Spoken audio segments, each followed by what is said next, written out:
The following is a presentation of iRacing on PTR TV. We'd like to thank all of our channel partners for their support. Please like and subscribe to the channel, and we hope you enjoy today's broadcast.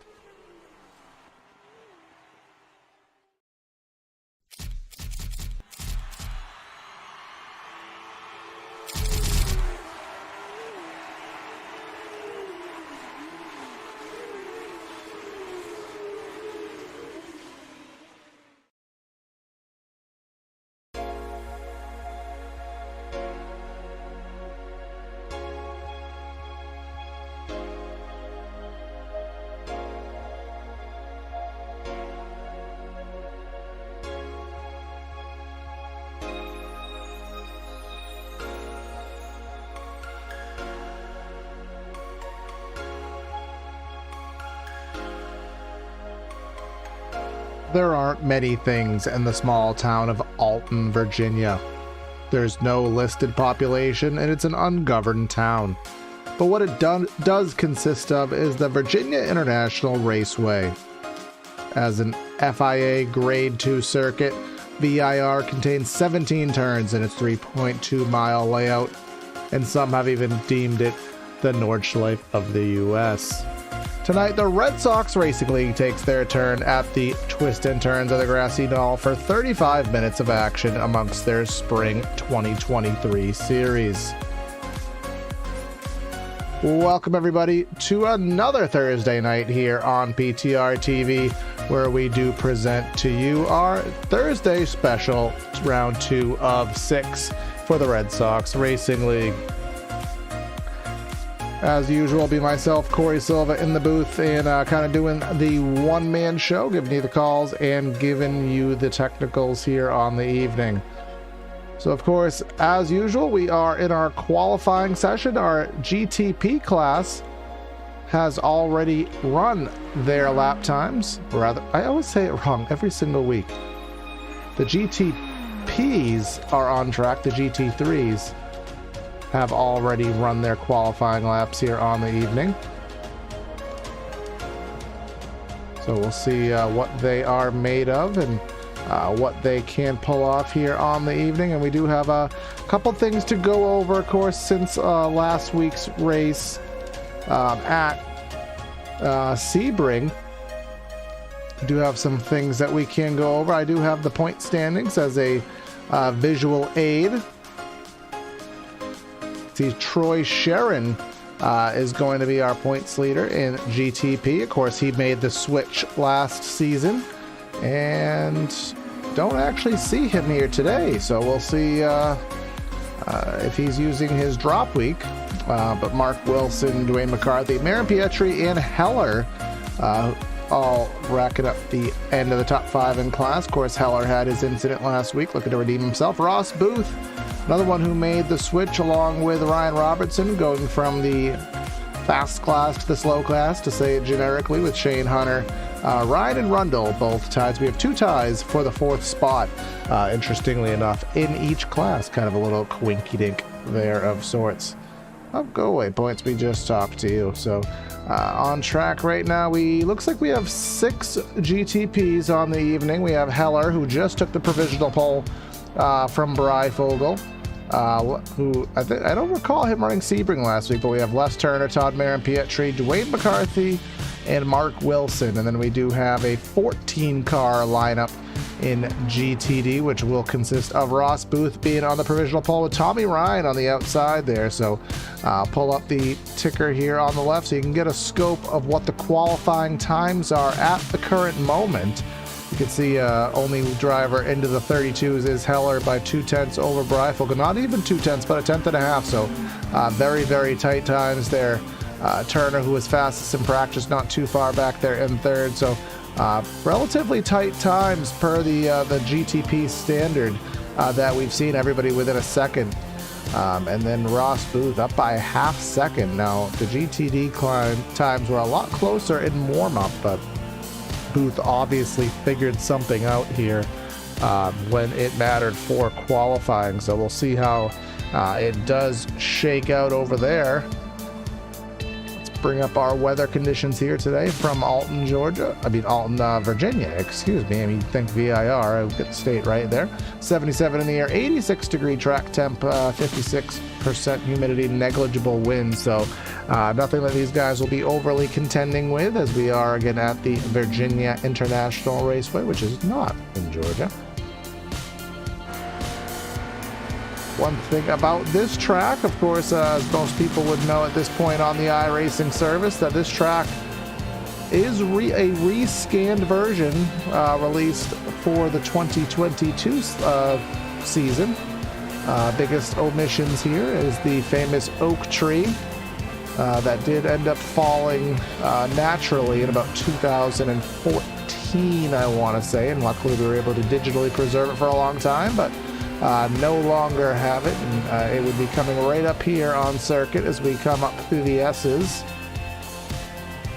Underneath the Michelin bridge here as we follow Dwayne McCarthy, kind of get a scope and show you where the oak tree would have been. It would be in the turn 11-12 complex here. This is South Bend, and then right up here as they take kind of a double apex right-hander, this would be the oak tree, but it is no longer. Now, you wouldn't think a tree makes that much of a difference, but you know, it's a track landmark here, so that landmark went down. Again, tree that was over 100 plus years old, I believe it was, so can't just grow another one of those. Can't just, you know, put one in the earth. I suppose you could make an artificial one, but that wouldn't be as fun. So and a VIR is a track, I mean, we have to say it. I know there's a staff member in the race, but some drivers have been having some technical issues with this track in terms of frame rate and such, so it does provide both a challenge with the layout. A lot of grass, a lot of runoff area that is not gravel, so if you run off wide, you may skate yourself into a barrier, but at the same time, you may have the ability to do a little 360 and go, so it all just kind of depends on the circumstances. And of course, your PC has to be able to run the track here. Does look great here with the art department and our new fancy 3D trees here, so kudos to iRacing. That is definitely appreciated, because this track was looking a little bit aged, but no longer that is the problem. But right now, the timer kicks down to 0. The cooldown timer has solidified itself, and these drivers will head down trackside, and we'll get ready for your starting lineup here today from the Virginia International Raceway. On tonight's overall poll with that lap time of 1 minute 32.882. Mitch Heller in the 45. Congratulations to him on that solid lap with Jason Breifogel 133 flat on the outside. In row number 2, you find Les Turner and Todd Marin-Pietri, the Ohio native. Dwayne McCarthy in 5th. Mark Wilson in the 6th spot. And then that is our GTP class. Starting with the GT3s, you find Ross Booth, last week's winner, with Tommy Ryan on the outside. Ryan Robertson, the Catman, in 3rd, with Tim Saunders out of Ohio in 4th. Mo Islam, I believe a new name to the series, in 7th. We have Andrew Humphrey in 8th. Rounding out our top 10 is one of the league admins, Terry Dahl, in 9th, and then David Berry on the outside of row number 5. And then rounding out the field here on the evening, you have Mark Kudrowski and Dennis Griffin 11th and 12th. Bill Paul Lucky 13th, with Kevin Kyle in 14th, and that will wrap up our row here on the evening. Of course, we already went over our weather conditions here on the evening. Of course, for those who maybe watch this on behalf of a family member who don't quite have the information, our race details: fixed setups with 1 fast repair. I keep omitting that on the graphic. 1 fast repair, fixed setups, 35 minutes, and of course the well, it's not quite a 50% fuel load, but a limited fuel load that does give a pit stop typically on the last third of the race. From what I have kind of gathered here over the scope of these races, as we begin rolling in the GTP class. Mitch Heller in the 45.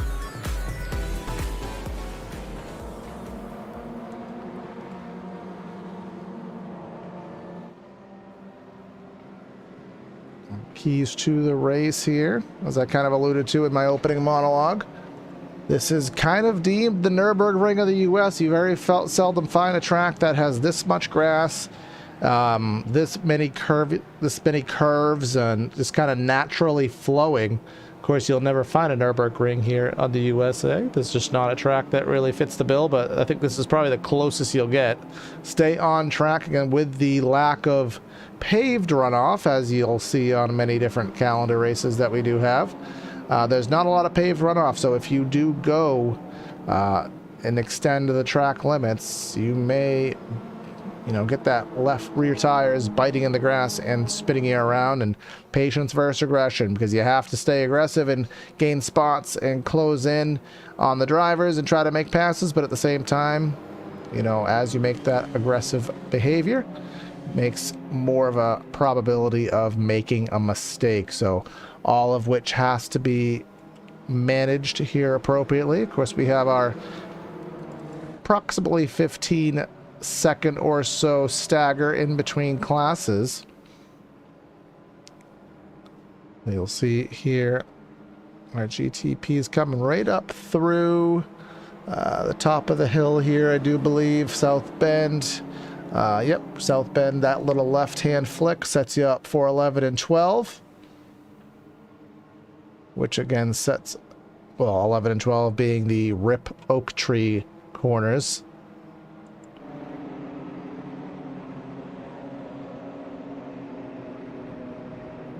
Maybe right there as it would be, as a pace car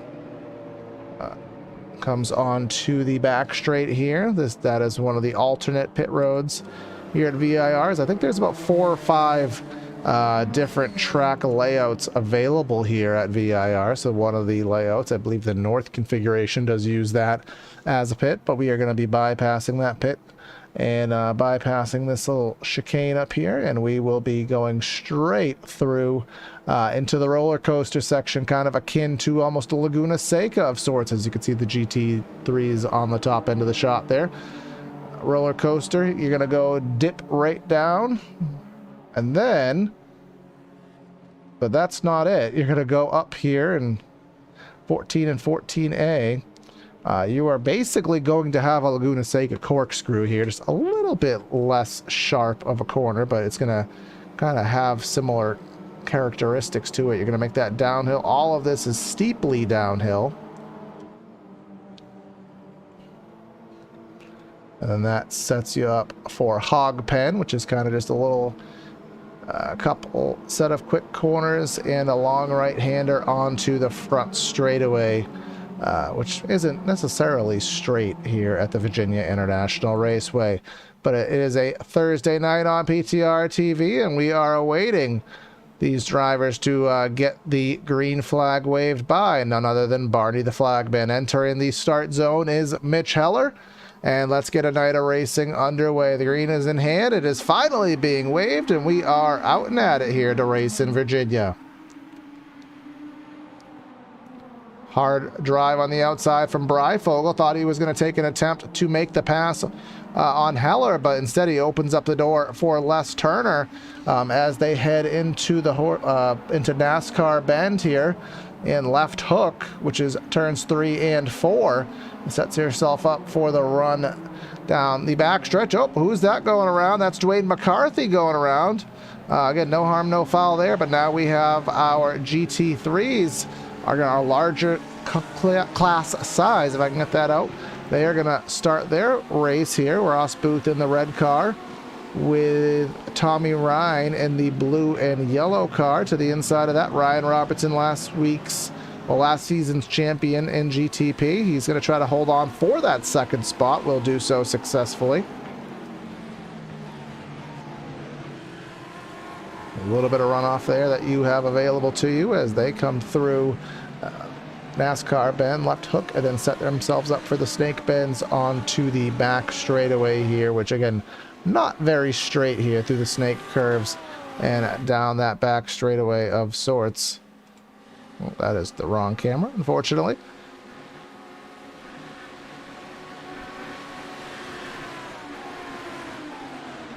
So let's go focus back on GTP. And it looks like as we complete one lap, we do have an estimated 23. Based on lap times, we are estimating 23 laps to be completed on the evening. Heller trying to hang on to Jason Breifogel, which is by far the best run he has had since he has made the conversion into the faster class. He won the TCR championship maybe 3 seasons ago, and just has not had the best of luck since he has made that transition into the faster class, both with the LMP2s and now the BMW hybrid car. But this is by far the best run he's had. Les Turner here as they come through the South Bend into the Oak Tree Corner. This is the best run he has had.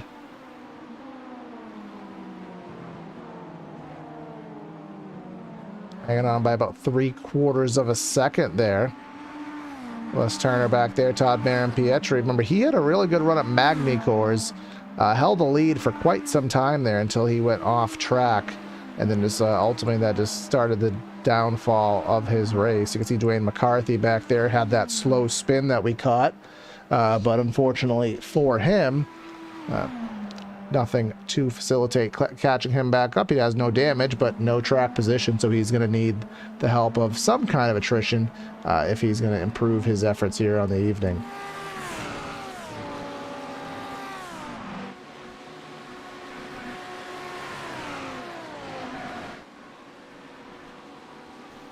Now this is our GTD battle with Booth and Robertson, which is kind of what we expected to see. Tommy Ryans, who I thought he was going to be a little bit more of a threat from what I saw in qualifying and practice from him, but has dropped off.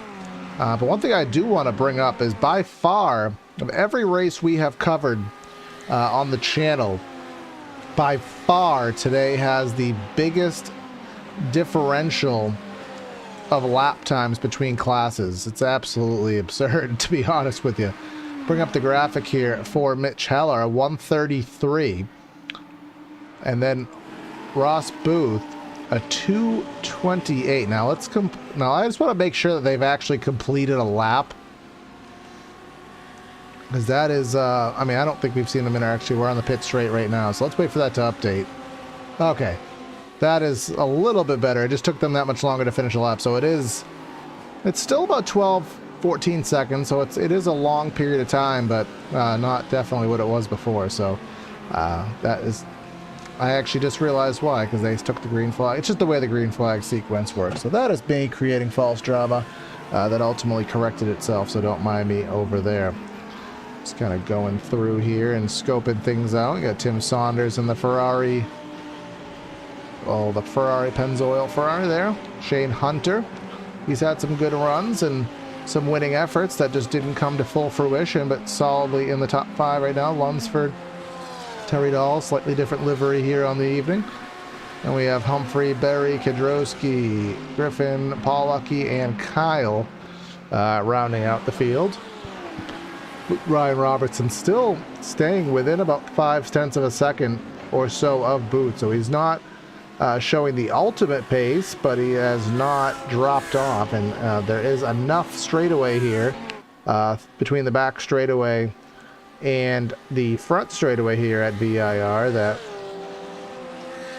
you can use the slipstream to your advantage. It won't be, a Le Mans-esque slipstream, but it'll definitely overcome you a couple tenths if you get a bad run.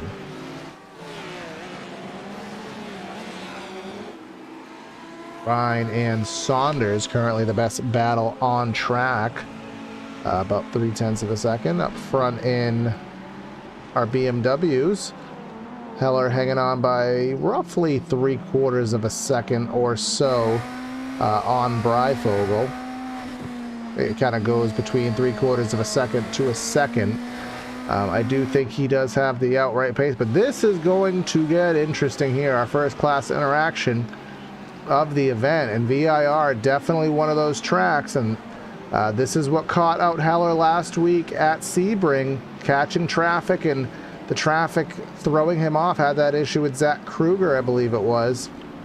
Kruger lost it on the brakes and just took out Heller to no fault or really nothing else he could have done on his own. As Tommy Ryan goes off, that was third place in class. He's going to go off here. Now Heller, he's going to get stuck behind, I think that's Kevin Kyle, as they come up through the S's here. Kevin Kyle will get out of the way, but now that is going to be Bill Pollucky in the orange machine. Now they're coming up into the precarious section of the track, heading into the oak tree section. Pollucky's going to try to give the outside to Heller. Nearly, he cut that really close, but unfortunately for Breyfogle, he has to go on the outside through 12 there, and that is not ideal as they head down the back straightaway here.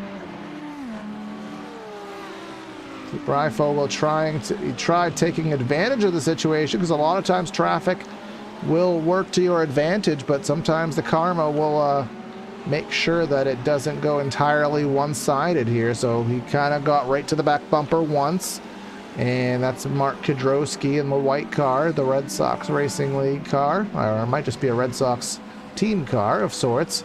But now Breyfogle is now down upwards of 2 seconds. So traffic not working in his favor. Good, Booth still hanging on by about a half second over Robertson. Looks like Andrew Humphrey goes around. Let's see, we got a brief moment here. We can check this out. See, he is getting surpassed by Breyfogle, entering one. He just straight drove it off the track by the looks of it there. So kind of interesting situation there, but back to live action. It's only a matter of time before our leaders start to catch up to Andrew Lunsford here. As Terry Dahl, whoa, what happened to Terry? He's backwards on the straightaway there. He will pull it right to the pit. Certainly have to see what happened to Terry. That's Jason right behind him. Oh my goodness. I'm going to quote the old Darrell Waltrip there. Have you ever? And the certain answer is going to be no, I've never. On the front, and he got loose there and completely just drove through the I'll get one more look at this. I mean, I know I'm missing stuff on track, but it's very seldom that you see a wreck like this. This is the biggest. Yeah, he just got loose there and just straight across the entire infield layout. It's an absolute miracle that he did not hit anybody on the other side of the racetrack. Back to live action now after we've experienced that.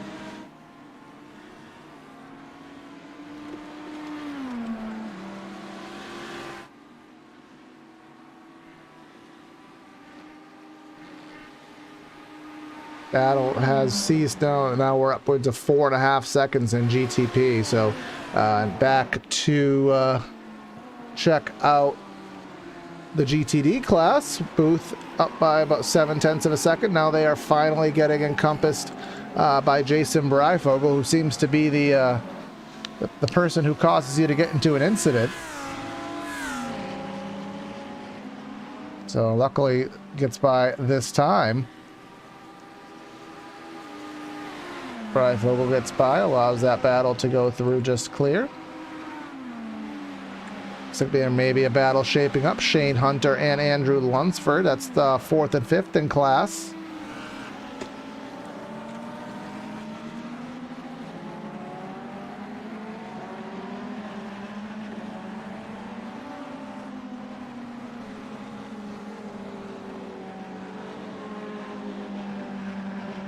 Trying to see what else we got going on here. This is the best battle on track. And Lunsford, Hunter. Lunsford really backed off there to let that BMW go by. I think that is, who is that? That's Dwayne McCarthy and Mark Wilson just getting by. McCarthy may have an opportunity after that spin to at least make one pass on the evening. He's close enough to Mark Wilson to perhaps make a pass. I don't know how much farther up he's going to get here, as we are 12 minutes in, just about 1/3 distance in tonight's race. And we have Mark Kedrowski in the pits. Not sure if that is his scheduled pit stop or if that is just if he got into an incident of sorts. By the looks of it, it may be a tow based on what I'm kind of inferring with the telemetry. So unfortunate for Kedrowski to have issues. It'll be him and Dahl tail end of the field with Mo Islam, who has retired from the race already. So 3 GT3s that have already retired from the race. So pretty well spread out across the entirety of the field.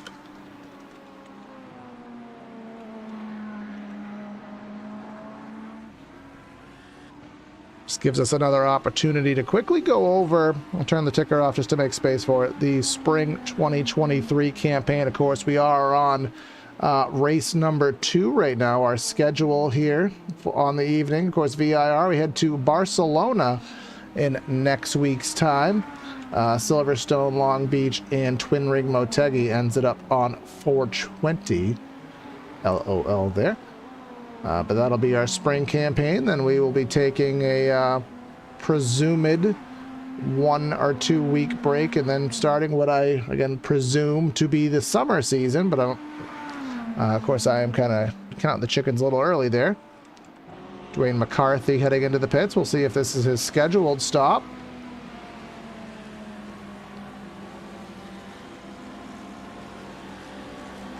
Usually stops around 10 seconds would be deemed normal. Anything more than that, yep, that would just be his normal stop, 11.8 seconds. So we'll keep an eye if he just wants to draw first blood, or if more people can see it, can start to make those pit stops.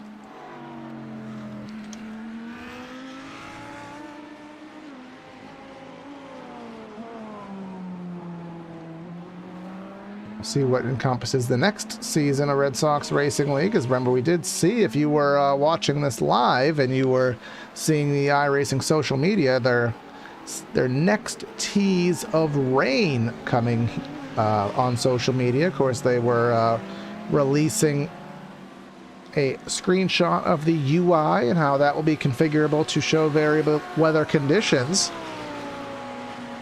So I'm sure that some weather will come to the Red Sox Racing League at some point when that feature does come out, and it'll be very interesting to see it, of course. As Heller just begins to pull away more and more. I'll switch the ticker over to lap times briefly. You can see a 33.5 to a 34 flat for Breyfogle. Les Turner right there running some solid lap times in comparison to Breyfogle there, but unfortunately for Turner, he has 5 seconds. You can see coming under the bridge there is Breyfogle, and still pretty much at the beginning of the straightaway is Les Turner. So Turner has a lot of time to gain, but a lot can be changed and a lot can be shaken up over the course of a pit stop here, which is of course still on the docket for the vast majority of the drivers here on the evening. Tommy Ryan, of course, he is in the pits. Remember, he already had some issues in tonight's efforts, but into the pits nonetheless, trying to see what he can pull off. Looks like he used his fast repair. You can see the pop on the nose there of his machine. So using that fast repair that is made available to these drivers as Mitch Heller takes another lap.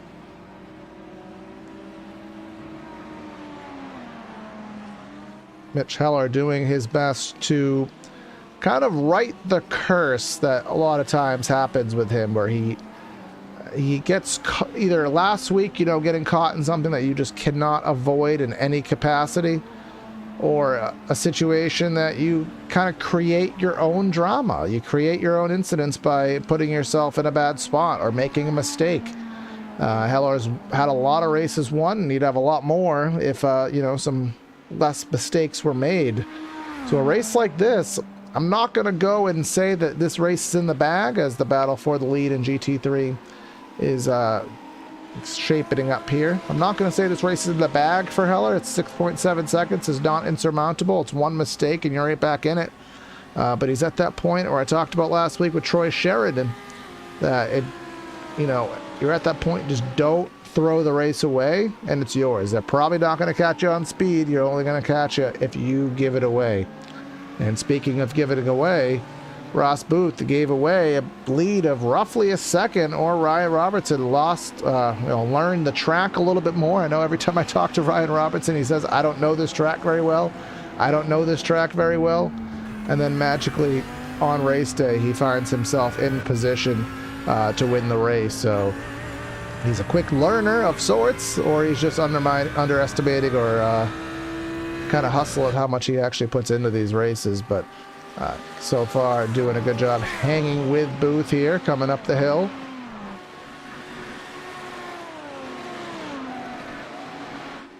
And Tim Saunders, a quiet run there. He's not right in the mix per se, but he's still in the same camera shot. So when if we go on board here with him, you can see those two cars in front of him. Those are the leaders. So he's still within, a dart's throw of the leaders, but definitely has a ways to go before he would be, a contender of sorts. It's Mark Wilson comes into the pit, so that'll be the second of 6 BMWs that has began to take service here in the event. Heller did lose about 2 seconds of his lead, but based on his last week, I have to imagine he's playing traffic just obscenely conservative, just to evade, again, what happened to him last week where he got taken out by the GT3 car.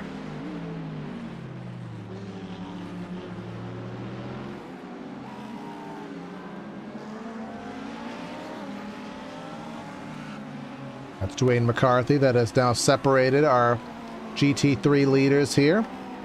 McCarthy will get by to the inside through NASCAR Bend, and that will put top 2 in class right up on each other.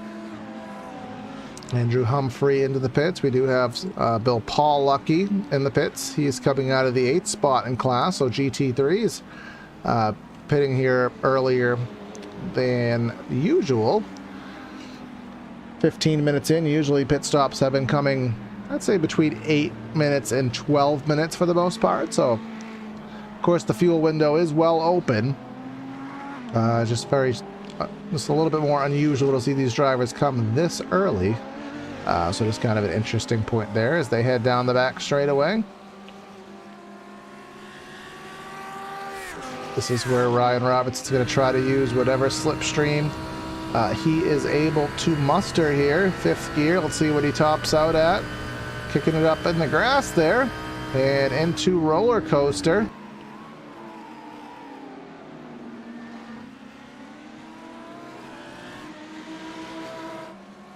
And hog pen here is the very few final kinks that do lead us onto the front straightaway here at VIR. It's close enough, probably the closest he's been in quite some time. So a slipstream opportunity not out of the question. You can see he's using that ticker. You can see on the bottom side of the ticker down to 0.3 of a second, probably closest he has at all, I'm gonna safely say, I believe. And I will notice up front the lead shaking between about 4.7 and 6 seconds in that class. So just kind of take a note of that. So this is the best battle on track. Just behind that, close battle for second, or at the third, excuse me, as Tim Saunders has become friends with the rear bumper of Shane Hunter, trying to get on the bottom rung of the podium here. So 2 great battles going on here for position in the waning stages here, but all drivers involved still needing that last pit stop on the day. And we know how these pit stops are so vital within the series here. You know, if you take 0.2 of a second too long of fuel, that may be the difference on track. Of course, iRacing having the new feature now that auto-calculates fuel load. So you don't need to do the guesswork as detailed as you used to. The sim will do a lot of it for you with a varying level of margin added. Safety fuel, if you want to use that terminology. So are you going to trust your own numbers, or are you going to trust the sim numbers? How much of a buffer are you going to give you? Remember, you have to get back all the way around the track to the pits to ensure you don't violate the rules of getting back under power on the cooldown lap. So we've seen that happen many a time. Drivers not making it all the way back around and then getting the points penalty to boot.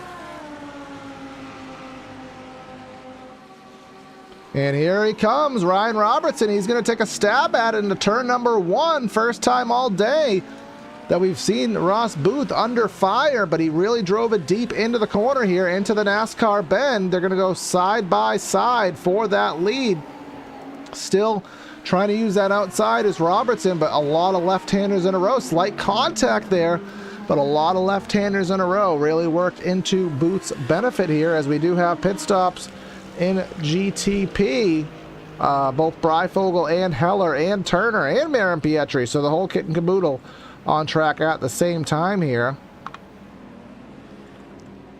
And Breyfogle out first. Don't even tell me, was it a penalty? Did he accidentally take tires?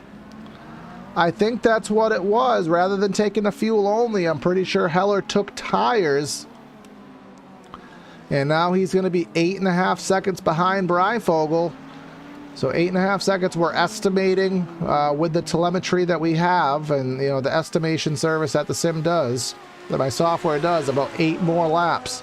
So does Heller have enough car speed and pure pace alone to cut into that gap with fresh rubber? Because fresh rubber is not always a good thing. On a NASCAR oval, fresh rubber is usually a good thing, but on a road car, a lot of times you want that hot tire because it will provide better grip. So I know the tire model has changed, but I'm not quite sure how much the fall off is here. Looks like upwards of about 1.5 seconds. So between the best lap and the last lap for some of those drivers in class. So it's going to be very interesting to see.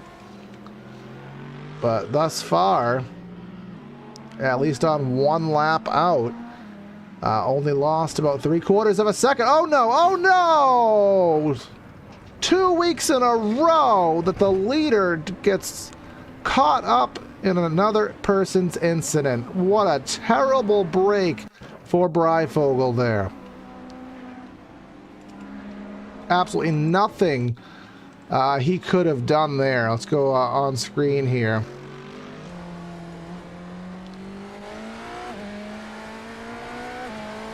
See the blue car in the grass? He's just absolutely nothing he really could have done.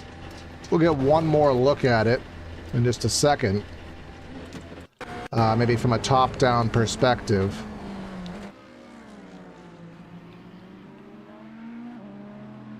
See that blue car on the top left of your screen? He hits the wall and just kind of skates around. And you can see here, we'll go back on the rewind feature.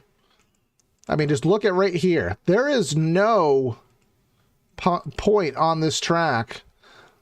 It's just the track is just too narrow. There's no like pavement. If this was Sebring, for example, he could have went and got into the pavement and just kind of taken the 1X or the slowdown. But here, there's no opportunity to do so. So terrible luck for Breyfogle there. He did limp around and get his fast repair. But I guess it kind of turns into a karma moment for Heller. Remember last week, he lost the race on a lap, I keep calling it a lap car, a slower class issue. And, he made a mistake, presumably. Or maybe he didn't, but, his pit stop was super long as Mark Wilson is missing a tire, which is not an ideal circumstance to have as a race car. David Berry in the pits as well. But, you know, he had that pit stop that cost him the lead. He lost the race last week in the fashion he did. And like the racing gods just, they decided to strike somebody else to give him the race back that he would have won normally. So it's just a very awkward scenario that kind of played out. But, I mean, Heller still has the pace and ultimately should have won this race. And, you know, the karma gods are just kind of allowing him to do so, and he still has to suffice and finish out. 6.5 second lead he does have, so still has to finish it out, still can't make any mistakes, but at least he is on target to take the checkers here. But a class that we don't know who's going to take the checkers is the GT3s, because Ross Booth can't shake Ryan Robertson, and these drivers both pitted already while we were watching the replay of Breyfogle there. But let's just take a look so you can see how identical these drivers were. 9.6 second stop, 32-1 in the pits. 10 second stop, so a little bit longer on the watch, but a 32 second pit stop. So even though Booth had a faster pit stop, Ryan Robertson actually was faster in the pits, which means, you know, I know some of these drivers, you know, the pit limiter exists, but some of these drivers will try to manually do their pit speed to try and get an extra mile an hour and kind of manipulate the timing lines, or just diving into your box more aggressively, cutting the braking time, not sliding your tires or skidding out on your pit box exit, getting up to speed faster. So there's a lot of things that can manipulate that in pit time.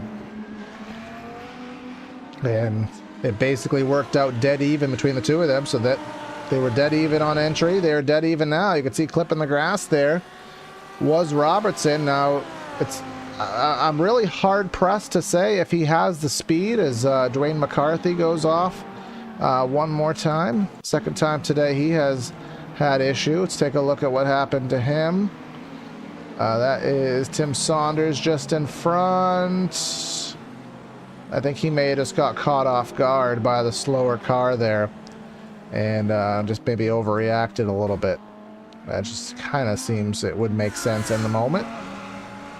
But as we close in on here, 5.5 minutes to go, just under 6 minutes to go. Estimated about 5 more laps. No battle in GTP, with 8.5 seconds in the favor of Les Turner at the moment, does Heller.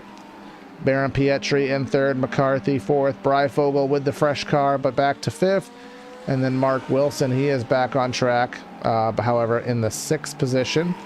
And then again, here is the battle of the hour, and really good run there out of 17, and this is going to be a battle down the front straightaway. Let's see, where is he going to go? He learned that the inside is not favorable with the amount of left-hand turns. He's just going to go full send in the braking zone, but Booth has that ideal line. He's not able to hold the track position on the outside. If he was able to, he'd be in an ideal spot with all these left-handers up here. But it looks like Booth may be kind of shortening up his entries to try and take some racing room away, running a little bit more defensive of a line. You can see the sun going down there in the rear view mirror cam of Ross Booth. And look at him pull away through this section of the track. It'll be interesting to see, is he better just through the technical sections and then Robertson uses the slipstream, or we'll see if Robertson is actually better on the back end of the circuit, because it certainly looks like through the technical bits that Booth has it covered. Through the rest in peace oak tree curves. Let's see who gets the better run on exit.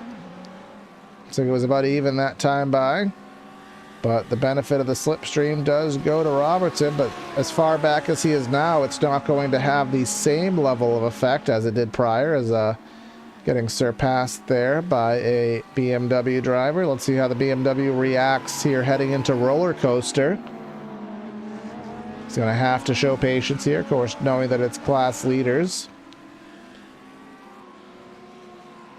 Robertson would hope any kind of inconvenience happens to slow up Booth, but not going to happen. Booth, rather Robertson, kind of kicking up some dirt there on the exit of the corner. It's coming down to 3.5 minutes, or about 2 to 3 laps to go, depending on how the timer wants to call it. It's going to be very close. Again, up front, 6 seconds or so. So the lead actually shrinking. But at the same time, I would fully expect that Heller is just kind of in cruise control safety mode at this point to try to take this one home. You see, that's just, that is Les Turner. They're just turning on to the back straightaway, just under 6 seconds back. But looks like Robertson has started to lose the pace there. You can see on the back end of the shot, I think that is Dwayne McCarthy, who after 2 spins still in position for a top 4, and really kind of putting Robertson in a precarious position there through the S's. Kind of swerve play in there, but all the while Robertson did close about 2 to 3 tenths through that sector, even with McCarthy all over him. Now he's going to be in a better slipstream range here as McCarthy goes by. Breyfogle, who that would be a battle for position between the 003 and the 57, so he is hot on his tail. Breyfogle is going to try to get by before Roller Coaster. He does so successfully, but Robertson back to within a gap of about 4 tenths, 5 tenths of a second. I saw some smoke. Someone's locking it up here, but coming down through Roller Coaster into Hogpen. Let's see what the timer is going to give us in LMP. LMP. Oh my God, I'm 2 seasons old there. In GTP, I think we are going to be coming down to the white flag. Certainly we will be coming down to the white flag this time by, as coming through Oak Tree is Heller. And by the time he gets to the start finish, probably only going to be about 50 seconds on the timer or so. So this is essentially 2 to go for these guys. And Robertson needs to find a way by, coming through the opening sector of the circuit here. NASCAR bend left hook. He does not have the pace, or does not have the space, I want to say. I think he has the pace. As the tires age, it just seems to work in the favor of that 210. But coming down here through the S's and then up the hill, that is just where Robertson seems to have the trouble getting the run. He hasn't been getting the run off of Oak Tree enough to help him down the long back straightaway, but this is as close as he's been. Here he comes. He's going to take the dive off into Oak Tree. Can Booth sustain the outside? Is he going to cross over? He's actually going to go for the crossover. Is Booth here? Ryan Robertson, 2-year race lead here, but here he comes using that old-fashioned slipstream. Here he comes down the straight. He's going to have the ideal line into the first part of Roller Coaster. It's going to get a little bit tight here through the first couple corners of it. And what is Robertson going to do? Looks like Booth going to play really conservative, but he's going to try to hold the outside. This is a really tight sector of the racetrack through Hogpen down into 17. Really pinched him down, not any space. They're going to somehow go side by side through that entire complex, and we're going to take the white flag. 3.3 seconds for Heller, overturning no battle there, but a fantastic battle in GT3 into turn 1. Robertson's going to lick the stamp and send it off into the corner, and that's going to give Booth the lead back. Couldn't sustain that super hard braking maneuver. Now he's going to have to do all that over again. Meanwhile here, Mitch Heller, he is coming through, I believe, let's try to figure out where he is on circuit. Can't quite tell. He's actually coming through Hogpen, so this is the final checker run for Mitch Heller. He lost it last week, and the Racing Karma Gods gave it to him this week. Mitch Heller gets the BMW class win here at VIR, but quickly back to that GT3 battle. Booth has pulled away by about 3-4 tenths of a second, but if Robertson can get a good run through Oak Tree, as he did, then we're going to have a huge, well, he just flat sent it into Oak Tree. I didn't think he was anywhere close, but can he get the run off the corner? Even if he can't, he's going to have the slipstream. What kind of defensive move is Ross Booth going to make, folks? I don't quite know what he can do at this point. Where can he go? Do you want to be on the left? Do you want to be on the right? I guess you just have to be where he's not. Looks like defensive line. Booth is going to block the inside. That's really going to cost Robertson all of his momentum down the hill and into Hogpen here. So I think that should asterisk give Booth what he needs here coming off the final corner, and the run to the line. Somehow Ross Booth survives the storm of Ryan Robertson, and he'll take the class win for GT3. Fantastic racing, absolute thriller grandstand finish for the GT3 cars, and they will run side by side and show ultimate respect for each other, because racing side by side through the corners that they race side by side through, you're just not supposed to simply do. Saunders rounds out the GT3 podium. Turner and Marin Pietri rounding out the podium in their respective classes here. But I think just about everybody is done at this point, so we can go down track side, or blip side, I suppose, and go ahead and give you the final rundown of results here from the Virginia International Raceway. With that win all the way down to 3 seconds, he must have been on cruise control, is Mitch Heller. Les Turner in second, Todd Marin Pietri with third, Dwayne McCarthy in fourth. Heartbreak for Jason Breifogel. Would have been interesting to see if he could have held off, but has to hold back for a fifth. And then Mark Wilson sixth in class. And then Ross Booth with that thrilling win over Ryan Robertson in second.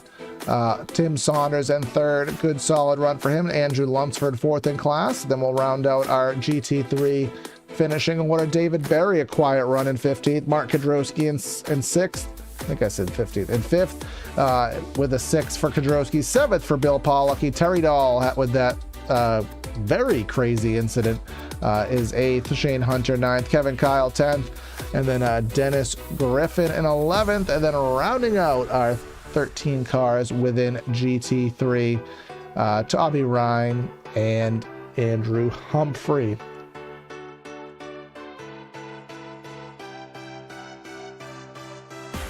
So we're just kind of stalling for the moment, folks, because I have to wait and see if we are going to get these guys for their interviews. Typically we do. It just sometimes takes just a little bit of time for them to kind of queue up and meet us here in the booth. So while they do that, again, just want to thank everybody for tuning in. If it's your first time here on the channel, please don't make it your last. You're still on our fight for 1,000 views and 1,000 subscribers, mind you. So between all of our leagues trying to get there. And actually, there he is right now. We do have I keep saying LMP, the BMW GTP class winner, Mitch Heller. Mitch, I know after last week, you must have been gutted to lose that race, completely, announced to anything that you did wrong. But the Karma Gods, they made it work for you, because Jason had the same exact thing happen to him after that long pit stop you had. First off, what happened in the pits? And then what did you feel like when you heard what happened to him? So we were on the radio chat, and Les was talking about this. I think it has something to do with us starting in the pit lane on this particular race. And so when I went in to make sure that tires were not going to need to be changed, they were unchecked. But then after we got started into the race, for some reason, it clicked on that they were going to be changed. And I didn't realize it until I pulled into pit lane. So that's what that was about. And I can't say I haven't had that happen before, but with me, it usually happens with fuel, where I uncheck fuel and then I end up getting no fuel. But what was the feeling? Did you think, I think it was about 11 minutes left at that point, 9 seconds. Did you think you were going to get Jason just on natural pace? Probably. I wouldn't think so, unless he would have been held up by traffic. I think it would have been difficult, because he had pretty good pace. He was behind me.